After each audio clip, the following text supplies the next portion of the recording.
Olá pessoal, tudo bem? Sou o professor Davi e hoje eu gostaria de falar sobre a crise na República Romana. Essa crise ela se deu por causa do grande território, do vasto território que a Roma Antiga tinha. Então esse território, quando você vai anexando vários povos que não falam a sua língua e que não convive com a sua cultura, você acaba assimilando tudo aquilo, acabam tendo alguns problemas.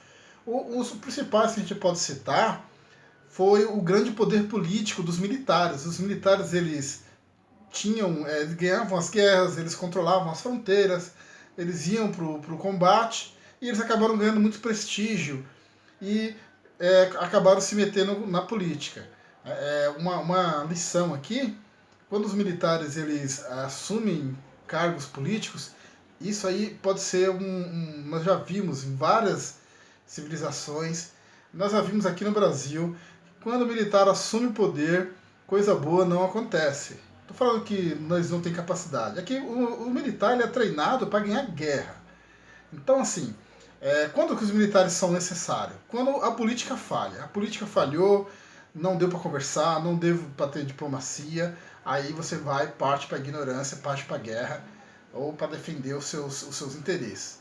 Então, assim, se não tem conversa, aí entra a guerra. E esses militares, eles ganharam muito apreço, né? Eles ficaram muito famosos.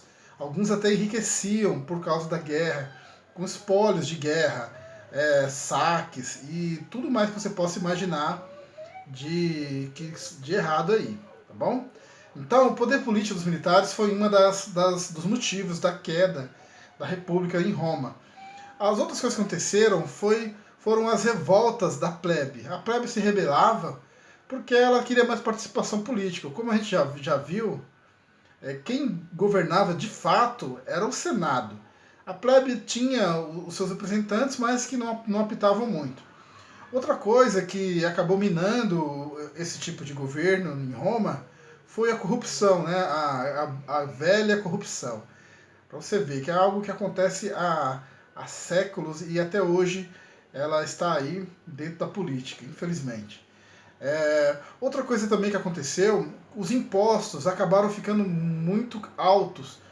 Por que os impostos aumentaram? Claro, para você manter toda essa estrutura política, militar e todo o comércio, você tem que ter uma grande reserva de verbas. E por isso, né, você taxa quem tem terra, taxa as pessoas, o comércio. Só que isso acabou minando o pequeno produtor.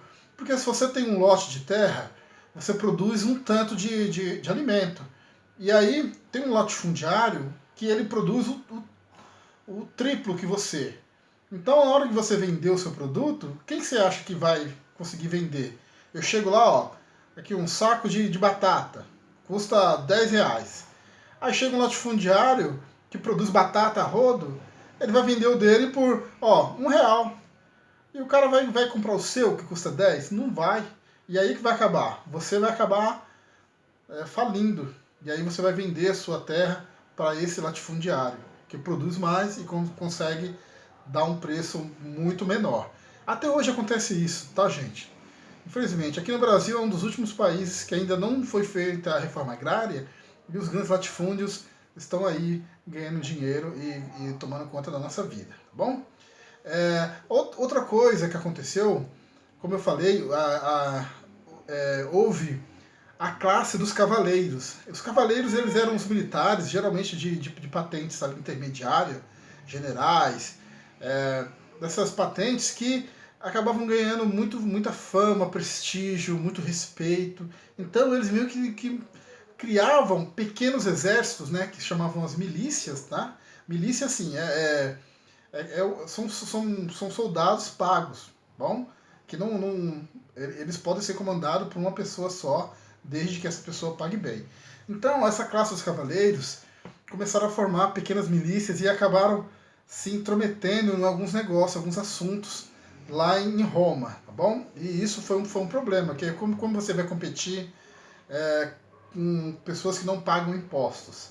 Então, assim, quando você compra algo que não paga imposto, quem está perdendo essa verba é o Estado, tá?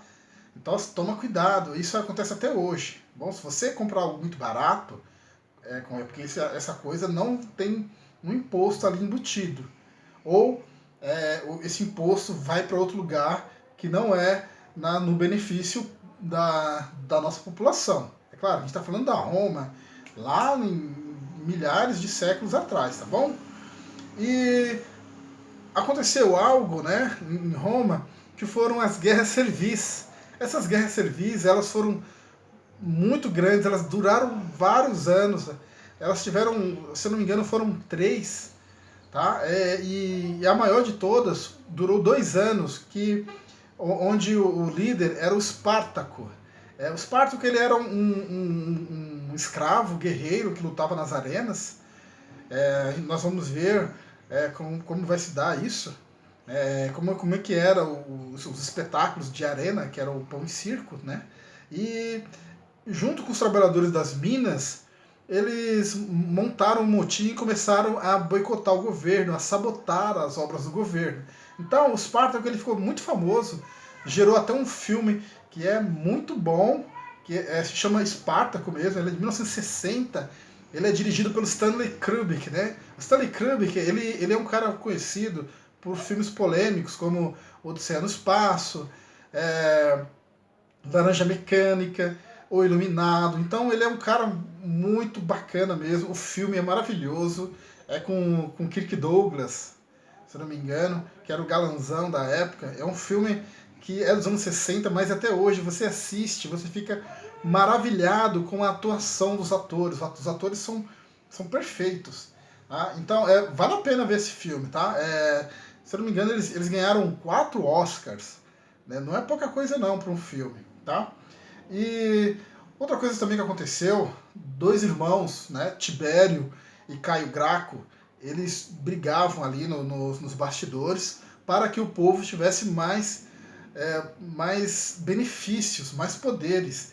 E eles criaram a lei frumentária, que fazia com que os preços dos produtos, da comida, do alimento, fosse mais barata. Vamos só lembrar que o alimento básico do romano era basicamente, né, farinha de trigo. Então ele comia muito pão. Então os romanos, eles tem alguns documentários que falam que eles tinham em média 1,60 m de altura. E eles eram magros por causa desse tipo de dieta. Muitas frutas, muito cereal e pouca proteína animal. Então eles eram realmente relativamente baixinhos, tá? Então assim, com essa adesão dos irmãos Graco, claro que quando você começa a fazer coisa para gente pobre, os grandes sempre vão ficar com a pulga atrás da orelha. E o que aconteceu com eles foi que eles morreram. Né? O Tibério foi assassinado e o Caio se suicidou para não ser capturado com vida. Então, assim, é algo realmente a muito se pensar, né? Quando uma pessoa quer fazer algo pelos pobres e acaba tendo um final desses, né? Só lembrando lá na história dos Espartacos, o que aconteceu no final da história, eles perderam a luta e foram crucificados, que era uma prática comum, a crucificação entre os romanos, tá? Era uma prática muito comum com um prisioneiro. Nós conhecemos aí a história de Jesus Cristo, que também foi crucificado. Então, assim, eles pegaram todos os rebeldes e crucificaram, né? Então, era uma prática bastante recorrente. E quanto aos irmãos Gracos, eles lutaram bastante, tentaram fazer algo pelo povo, mas acabaram mortos. Só que isso deixou uma cicatriz na República, né? E essa cicatriz acabou se abrindo e o poder acabou nas mãos dos nobres, e nós vamos ver como surgiu o Império a partir de então, com o primeiro triunvirato, né? Que foi o Júlio César, o Graco e o Pompeu. Nós vamos ver como esses caras eles lutaram entre si, né? Não o Crasso, né? Porque ele morreu de forma tola, mais o Júlio César e o Pompeu, tá bom? Então é assim que se encerra essa parte da República e começa a parte já do Império, com o primeiro triunvirato, ok? Então até mais, pessoal, e se cuidem.